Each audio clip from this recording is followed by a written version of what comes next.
छत्रपतींचा विचार म्हणजे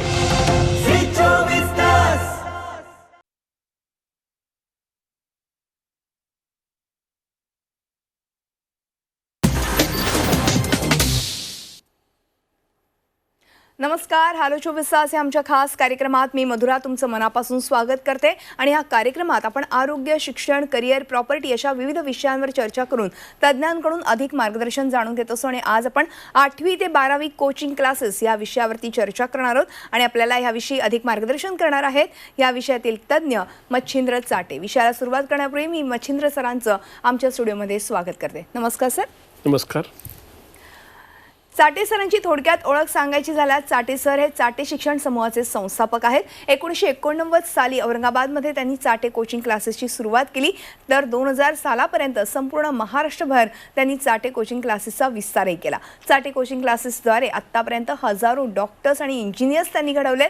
तसंच सरांनी मराठी चित्रपटात देखील उल्लेखनीय अशी कामगिरी केली आहे. बिंदास, चिमणी पाखरं यांसारखे सुपरहिट चित्रपट त्यांनी दिलेत. कोचिंग क्लासेस पुरतं आपलं कार्य मर्यादित न ठेवता सरांनी शाळा देखील सुरू करण्याचा निर्णय घेतलाय. आज औरंगाबाद, पुणे आणि कोल्हापूर यांसारख्या ठिकाणी डे केअर, रेसिडेन्शियल शाळा आणि महाविद्यालय सुरू आहेत. आणि संपूर्ण महाराष्ट्रामधून ह्या ठिकाणी विद्यार्थी आता शिकत आहेत. चला तर आज आपण एकूणच 8वी ते 10वी विद्यार्थ्यांसाठी एकूणच काय कोचिंग क्लासेस आहेत आणि कोचिंग क्लासेसबद्दल अधिक माहिती जाणून घेऊयात चाटे सरांकडून लगेचच. सर, पुन्हा एकदा स्वागत आहे. आज आपण खरं तर विषय घेतलेला 8वी ते 12वी कोचिंग क्लासेसबद्दल. मात्र आपण बघितलं तर मागचा काही काळ होता जो 2 वर्षांपूर्वीचा, तो कुठेतरी आपल्याला बघितलं शैक्षणिक वर्षासाठी किंवा ह्या शिक्षणासाठी कुठेतरी ब्रेक लागला होता.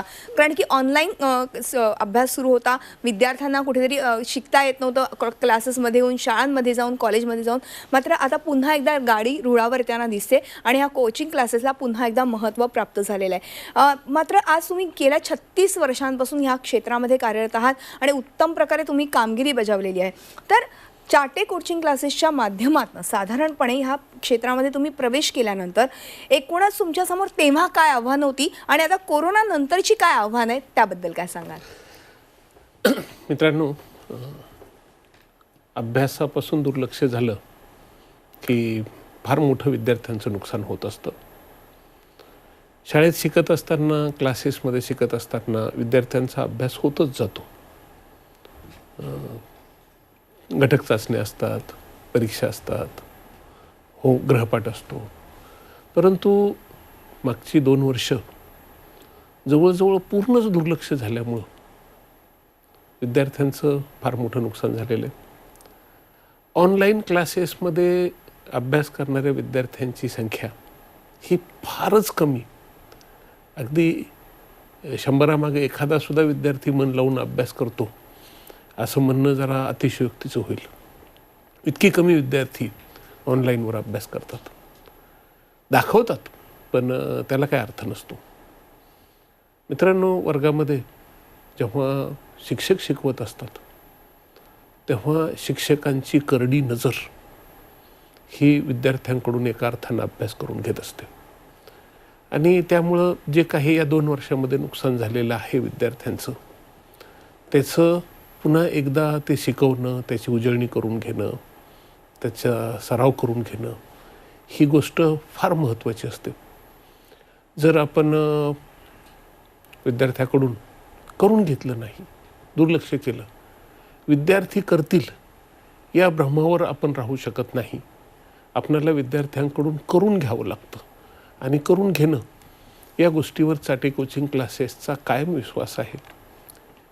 योग्य मार्गदर्शन, सातत्य, नियोजन आणि कठोर परिश्रम या 4 गोष्टींना चाटे क्लासेस उज्ज्वल यशाची चतुसूत्री मानतं. आणि त्याप्रमाणे विद्यार्थ्यांकडून कठोर परिश्रम करून घेणं, अभ्यास करून घेणं ही गोष्ट फार महत्त्वाची आहे. अगदी. आता सर तुम्ही फार महत्त्वाचे मुद्दे ह्या ठिकाणी सांगितले की अभ्यास हा फार महत्त्वाचा असतो. मात्र जेव्हा तुमच्याकडे विद्यार्थी येतो तेव्हा साधारणपणे तो शालेय शिक्षण घेत असतो किंवा कॉलेजमध्ये असतो. अशा वेळेस जेव्हा तुम्ही मार्गदर्शन करतात तेव्हा तुमचा एकूणच मार्गदर्शनाचा नेमका पॅटर्न कसा असतो? कारण की तुमच्याकडे आलेला विद्यार्थी हा यशस्वी होतोच होतो. विद्यार्थ्यांना सोपं करून सांगणं ह्या गोष्टीवर आम्ही जास्त भर देतो. कारण बऱ्याचशा संकल्पना असतात, त्या संकल्पना व्यवस्थित समजावून सांगाव्या लागतात. विद्यार्थ्यांना संकल्पना समजावून सांगणं, विद्यार्थ्यांच्या मनातली भीती दूर करणं. बहुतेक विद्यार्थी असं गृहीत धरलेलं असतं की गणित मला जमत नाही, भूमिती मला जमत नाही, रसायनशास्त्र मला जमत नाही. तर अशा वेळी त्या विद्यार्थ्याकडून करून घेण्यावर भर दिला जातो. भीती काढून टाक, तू भीती काढून टाक आणि सोपी सोपी उदाहरणं त्याला सोडवायला देणं, सोपे सोपे प्रश्न त्याला अभ्यास करायला सांगणं, काही व्याख्या त्याच्याकडून पाठ करून घेणं.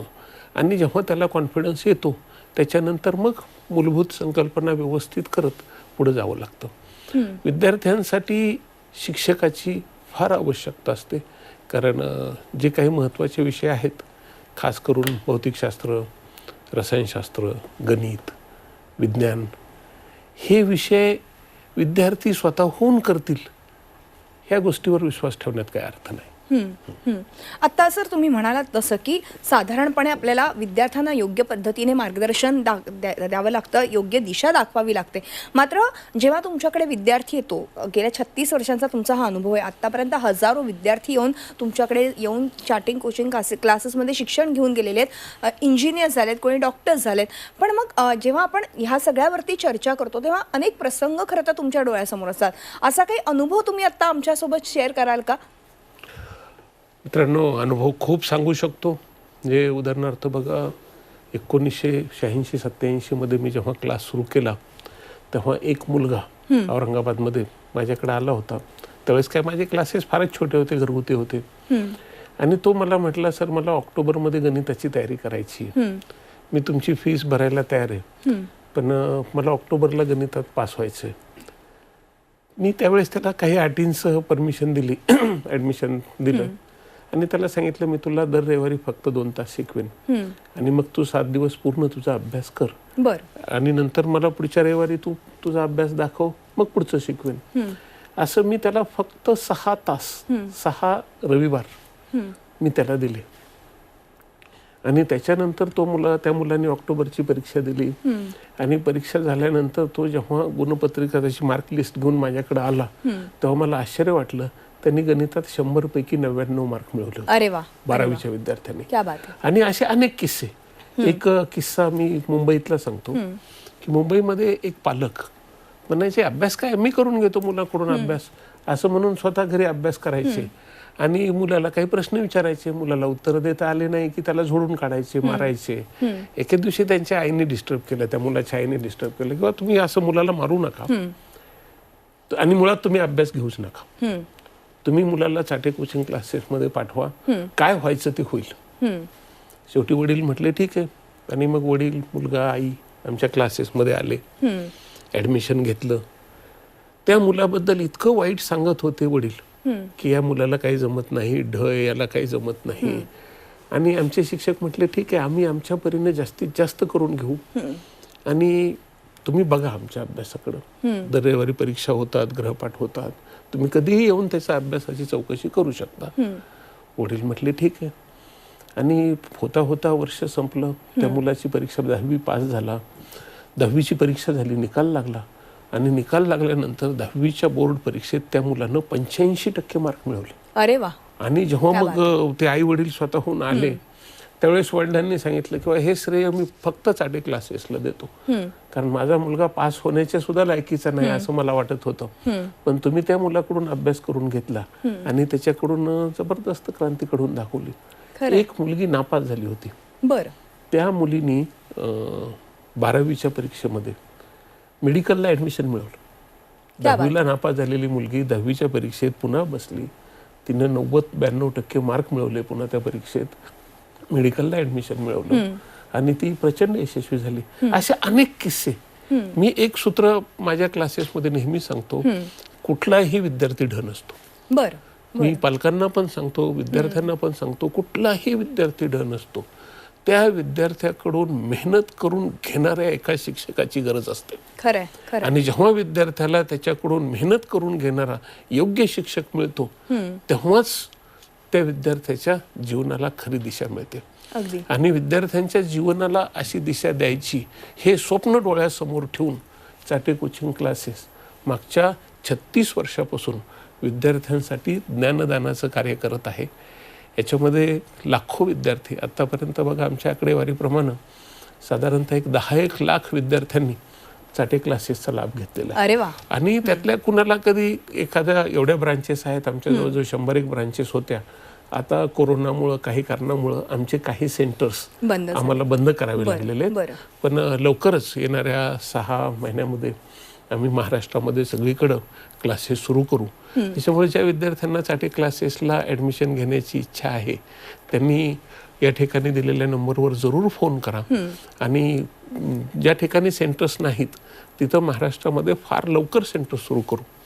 सध्या आम्ही पुणे, कोल्हापूर विभाग, औरंगाबाद विभाग, नाशिक या भागामध्ये आहोत.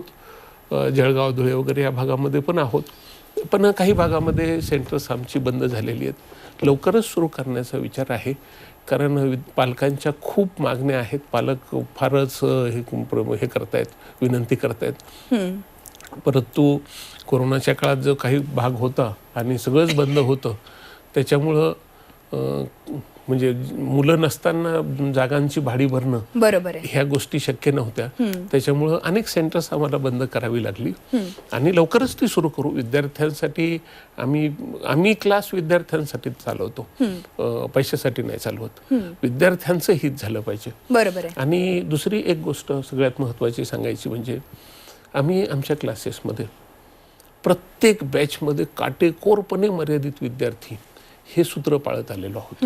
म्हणजे उदाहरणार्थ एखाद्या शाखेमध्ये माझ्याकडे 10वी इंग्रजी मीडियमला 400 विद्यार्थी असले तर 50-50 विद्यार्थ्यांच्या कमीत कमी 8 बॅचेस असतात तिथे. परंतु एका बॅचमध्ये 200-200, 500-500, 1000-1000 मुलं अशा प्रकारचं आम्ही चुका करत नाही आणि त्याची गरज पण नाही. आणि एवढं पैशाच्या मागं लागण्यात काही अर्थ पण नाही. त्याच्यामुळे विद्यार्थ्यांसाठी एकतर 2 गोष्टींचं भान पाळतो आम्ही की फीस रिझनेबल ठेवणं आणि दुसरी गोष्ट विद्यार्थ्यांकडून करून घेणं आणि विद्यार्थ्यांच्या स्वप्नांना विद्यार्थ्यांना एक दिशा दाखवणं. बरोबर आहे. आणि मला वाटतं की आत्ता जे कोणी पालक आणि विद्यार्थी आत्ता आपला खरं तर हा कार्यक्रम बघतायत त्यांनी जरूर खाली दिलेल्या नंबरवरती संपर्क साधायचा आहे. कारण आता लवकरच चाटे कोचिंग क्लासेस हे वेगवेगळ्या ठिकाणी आत्ता महाराष्ट्रात सुरू आहेतच, मात्र इतरही ठिकाणी सुरू होणार आहेत. तर नक्कीच याचा तुम्ही लाभ घेऊ शकता. गेल्या 2 वर्षांपासून जो अभ्यासाला ब्रेक लागला होता, कुठेतरी आपल्याला अभ्यासावरनं लक्ष हटलं होतं, ते आता आपल्याला पुन्हा एकदा अभ्यासावरती कॉन्सन्ट्रेट करायचं आहे, अभ्यासाकडे लक्ष द्यायचं आहे आणि चांगले उत्तमोत्तम गुण मिळवायचे आहेत. आणि डॉक्टर, इंजिनियर जे तुम्हाला व्हायचे ते तुम्ही होऊ शकता. मात्र त्यासाठी तुमचा बेस पक्का होणं आवश्यक आहे आणि त्यासाठीच 8वी ते 12वी कोचिंग क्लासेस चाटे कोचिंग क्लासेसमध्ये घेतले जातात आणि त्याचा तुम्ही लाभ घेऊ शकता. त्यासाठी तुम्हाला काय करायचं तर खाली दिलेल्या नंबरवरती संपर्क साधायचा आहे. सर, अजून एक महत्त्वाचा प्रश्न, बऱ्याचदा असं होतं की पालकांच्या खूप अपेक्षा असतात आपल्या मुलांकडून आणि हे साहजिकच आहे. मात्र नॉलेज ओरिएंटेड आणि करिअर ओरिएंटेड ह्याचा नेमका ताळमेळ कसा साधायचा त्याबद्दल काय सांगाल? विद्यार्थी मित्रांनो आणि पालकांसाठी एक महत्त्वाच्या सूचना आहेत. एक, विद्यार्थ्यांना काय करायचं, विद्यार्थ्यांचं बुद्धीचा विकास व्यवस्थित केला पाहिजे.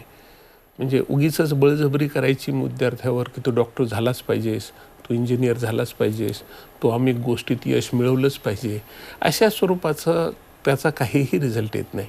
कारण त्या विद्यार्थ्याच्या मनामध्ये आपण एक प्रकारे उगीचच रिबेल तयार करत असतो. रिबेल म्हणजे सूड प्रवृत्ती. विद्यार्थ्यांमध्ये रिबेल तयार होणं हे त्या कुटुंबासाठी सगळ्यात वाईट गोष्ट आहे. कारण मी अनेक असे रिबेल विद्यार्थी पाहिलेले आहेत, रिबेल विद्यार्थ्यांच्या केसेस डील केलेल्या आहेत.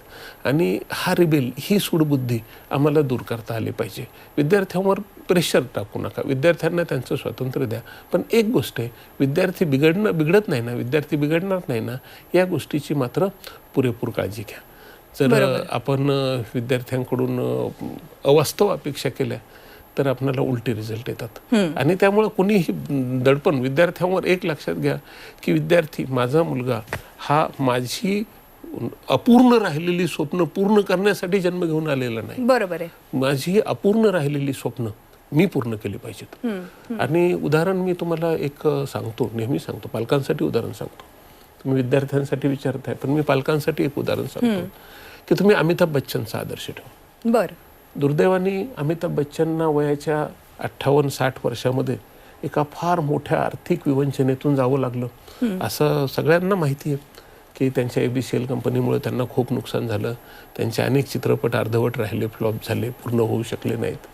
आणि त्यावेळेस त्या व्यक्तीनं ज्या पद्धतीनं स्वतः मेहनत केली आणि 60-65 मध्ये या वयामध्ये 60-65 हे अर्थात आपण रिटायरमेंटचं वय म्हणतो, पण त्या वयामध्ये अमिताभ बच्चननी स्वतः काम केलं आणि आपलं सगळं कर्ज फेडलं आणि आपली स्वतःची अवस्था एकदम सुस्थितीत आणून ठेवली. ज्या पालकांना असं वाटतं की आपण काहीतरी कर्तृत्व करू शकतो, आपल्या मुलांनी कर्तृत्व केलं पाहिजे, प्रत्येक पालकांनी आपल्या स्वतःच्या कर्तृत्वानं आपल्या मुलांसमोर आदर्श निर्माण केला पाहिजे. बरोबर. आणि एक गोष्ट लक्षात ठेवा, विद्यार्थी जे सांगतात, आपण जे शिकवतो ते शिकत नाहीत, आपण जे करतो त्याचं अनुकरण करतात. खरंय. आणि त्याच्यामुळं बालकांनी आपल्या मुलांसमोर आपला स्वतःचा आदर्श निर्माण केला पाहिजे, तर त्या विद्यार्थ्यांना खरा फायदा होईल. अगदी. आणि मला वाटतं की हे तुमचं मत फार महत्त्वाचं आहे आणि मला वाटतं जे कोणी आता प्रेक्षक बघतात त्यांना हे मत तुमचं नक्कीच पटलं असेल. आपण एक छोटासा ब्रेक घेऊ आणि ब्रेक नंतर अशाच वेगवेगळ्या प्रश्नांवरती चर्चा करूया, पण एका छोट्याशा ब्रेक नंतर. तेव्हा हॅलो 24 तासमध्ये वेळ झाली एका छोट्याशा ब्रेकची. कुठेही जाऊ नका, पाहत राहा आमचा खास कार्यक्रम हॅलो 24 तास. ब्रेक नंतर हॅलो 24 तासमध्ये आपलं पुन्हा एकदा स्वागत. आणि आज आपण 8वी ते 12वी कोचिंग क्लासेसबद्दल चर्चा करतो आणि आपल्यासोबत आहेत मच्छिंद्र चाटे सर. आपण पुन्हा एकदा चर्चेकडे वळूया. चाटे सर, ब्रेकवर जाण्यापूर्वी आपण एकूणच चाटे कोचिंग क्लासेसबद्दलची माहिती जाणून घेतली, गेल्या 36 वर्षांची परंपरा आहे त्याबद्दल जाणून घेतलं. मात्र आजचं युग आहे हे डिजिटल युग आहे. आपण बघितलं तर 2 वर्ष जी मुलं घरातून अभ्यास करत होते ते केवळ मोबाईल आणि लॅपटॉपवरनं अभ्यास करत होते. तर ह्या अनुषंगाने तुम्ही आता डिजिटल प्लॅटफॉर्मवरती हे एज्युकेशनल काही सिस्टम आणतायत का, सुविधा आणतायत का, तर त्याबद्दल काय सांगाल? मित्रांनो, काळ बदलतोय, काळासोबत आपणही बदललंच पाहिजे, त्यात काहीच वाद नाही. आज आता आम्ही आमच्या प्रत्येक क्लासरूममध्ये स्मार्ट बोर्ड बसवलेले आहेत. अरे वा. आणि प्रत्येक गोष्ट व्यवस्थित, आता विद्यार्थ्यांना वर्गामध्ये लिहून घेण्याची वगैरे फारशी गरज राहणार नाही. जे काही शिकवलं जाते व्यवस्थितपणे त्या सगळ्या गोष्टी त्यांना अगदी उपलब्ध होऊ शकतात इझी फॉर्मॅटमध्ये. आणि अजून काही आणखी फार व्यवस्थित काही गोष्टी साठी कोचिंग क्लासेस लवकरच डिजिटल फॉर्मॅटमध्ये लॉन्च करणार आहे आणि त्याच्याबद्दल यथावकाश मी सांगेनच. पण तरीही एक गोष्ट लक्षात ठेवा की अभ्यासामध्ये समजून घेणं, पाठांतर आणि लक्षात ठेवणं हे फार महत्त्वाचं आहे. डिजिटली किती क्रांती झाली याचा तुम्हाला काही उपयोग होणार नाही. तुम्हाला किती समजलं, तुम्हाला ते किती व्यवस्थित सांगता आलं, आणि सगळ्यात महत्त्वाचं जीवनामध्ये मिळालेलं ज्ञान योग्य वेळी आपणाला किती वापरता आलं याच्यावर आपल्या जीवनातलं खरं यश अवलंबून असतं. खरं. आणि त्यामुळं मी प्रत्येक विद्यार्थ्याला एकच सांगेन की ज्ञानवंत व्हा, स्वतःचं ज्ञान वाढवण्यावर, स्वतःचं नॉलेज वाढवण्यावर भर द्या. एक गोष्ट आहे की पूर्वीच्या काळी आम्ही इतिहास वाचतो, इतिहासामध्ये ज्या माणसांबद्दल आम्ही वाचतो, सावरकर आहेत, विनोबा भावे आहेत, डॉक्टर बाबासाहेब आंबेडकर आहेत, किंवा ह्यांच्यासारखी अनेक ग्रेट माणसं आहेत, या लोकांचा जो अभ्यास होता हा फार मोठा होता. आणि या लोकांना जे मोठं केलेलं आहे हे त्यांच्या अभ्यासाने मोठं केलेलं आहे. आणि आपल्यासुद्धा बाबतीमध्ये आज जी मोठी होणारी माणसं आहेत, आज गृहीत धरा की एलॉन मस्क सारखा माणूस आहे, हा त्याच्या बुद्धिमत्तेनं मोठा झालेला आहे. किंवा जे काही आज कॉम्प्युटर विझार्ड सगळे झालेले आहेत यांनी त्यांच्या बुद्धिमत्तेची छाप पाडलेली आहे. त्याच्यामुळं स्वतःची बुद्धी वाढवणं, वाचन, सातत्यानं वाचन ही गोष्ट फार महत्त्वाची आहे. आणि याच्यासाठी स्मार्ट बोर्डचा, कॉम्प्युटरचा, मोबाईलचा वापर कमीत कमी आणि आवश्यक तेव्हाच करा, हे सुद्धा माझं सूत्र लक्षात ठेवा. अरे वा, अगदी. आणि मला वाटतं की सर ह्या सगळ्याचा वापर तर कमी केलाच पाहिजे आणि जास्तीत जास्त वाचन केलं तर नक्कीच ज्ञानात भर पडते. आणि आपले विद्यार्थी आत्ता जे कोणी ऐकतात ते नक्कीच तुमच्या मताशी संमत असतील आणि ते नक्कीच त्या पद्धतीने अभ्यासाला सुरुवात करतील आणि ज्ञानही वाढवतील वाचून. पण एक शेवटला जाता जाता एखाद्या कवितेतून तुम्ही काय सांगाल? मित्रांनो, मी आत्ताच अमिताभ बच्चन यांचं उदाहरण घेतलं. अमिताभ बच्चनचे वडील हरिवंशराय बच्चन यांच्या कवितेचा माझ्या जीवनावर फार मोठा प्रभाव. ह्यांची कविता, यांच्या नावाने अशी कविता सांगितली जाते, पण ही कविता द्विवेदी यांनी लिहिलेली आहे. द्विवेदींची कविता आहे. तर ही कविवर्य राष्ट्रकवी द्विवेदी यांची ही कविता आहे. आणि हे अमिताभ बच्चन यांनीच मला सांगितलं की ही कविता हरिवंशराय बच्चन यांची नाही म्हणून. तर मित्रांनो, ही जी कविता आहे त्या कवितेचा माझ्यावर फार मोठा प्रभाव आहे आणि जेव्हा जेव्हा विद्यार्थ्यांच्या मी समोर येतो किंवा विद्यार्थ्यांना मार्गदर्शन करतो तेव्हा शक्यतो मी ही कविता आवर्जून सांगतो त्यांना की लहरों से डरकर नौका पार नहीं होती, लहरों से डरकर नौका पार नहीं होती, कोशिश करने वालों की हार नहीं होती। नन्ही चींटी जब दाना लेकर चलती है, चढ़ती दीवारों पर 100 बार फिसलती है। मन का विश्वास रगों में साहस भरता है, चढ़कर गिरना गिरकर चढ़ना ना करता है। आखिर उसकी मेहनत बेकार नहीं होती, कोशिश करने वालों की हार नहीं अगदी होती। खरं, अगदी खरं. डुबकियां सिंधु में गोताखोर लगाता है, जा जाकर खाली हाथ लौट आता है। मिलते न सहज ही मोती गहरे पानी में, बढ़ता दुना उत्साह ऐसी हैरानी में। मुट्ठी उसकी खाली हर बार नहीं होती, कोशिश करने वालों की हार नहीं होती। असफलता एक चुनौती है, स्वीकार करो। असफलता एक चुनौती है, स्वीकार करो। क्या कमी रह गई देखो और सुधार करो। जब तक न सफल हो नींद चैन की त्यागो तुम, संघर्षों का मैदान छोड़ मत भागो तुम। कुछ किए बिना ही जय जयकार नहीं होती, कोशिश करने वालों की हार नहीं होती। लहरों से डरकर नौका पार नहीं होती, कोशिश करने वालों की हार नहीं होती। क्या बात आहे सर, मस्तच, खूप छान. आणि मला वाटतं ह्या कवितेच्या ओळींमधनं आपल्या विद्यार्थ्यांना आणि त्यांच्या पालकांनाही समजलं असेल नेमकं काय संबोधित करायचं. आणि सर खरंच तुम्ही आलात आणि एकूणच चाटे कोचिंग क्लासेसबद्दल आणि एकूणच पुढच्या तुमच्या वाटचालीविषयी तुम्ही माहिती दिली त्याबद्दल मनपूर्वक आभार. आणि यानंतर हॅलो 24 तास या आमच्या खास कार्यक्रमात आज आपण इथेच थांबतो. तुम्ही पाहत राहा आमचा खास कार्यक्रम हॅलो 24 तास.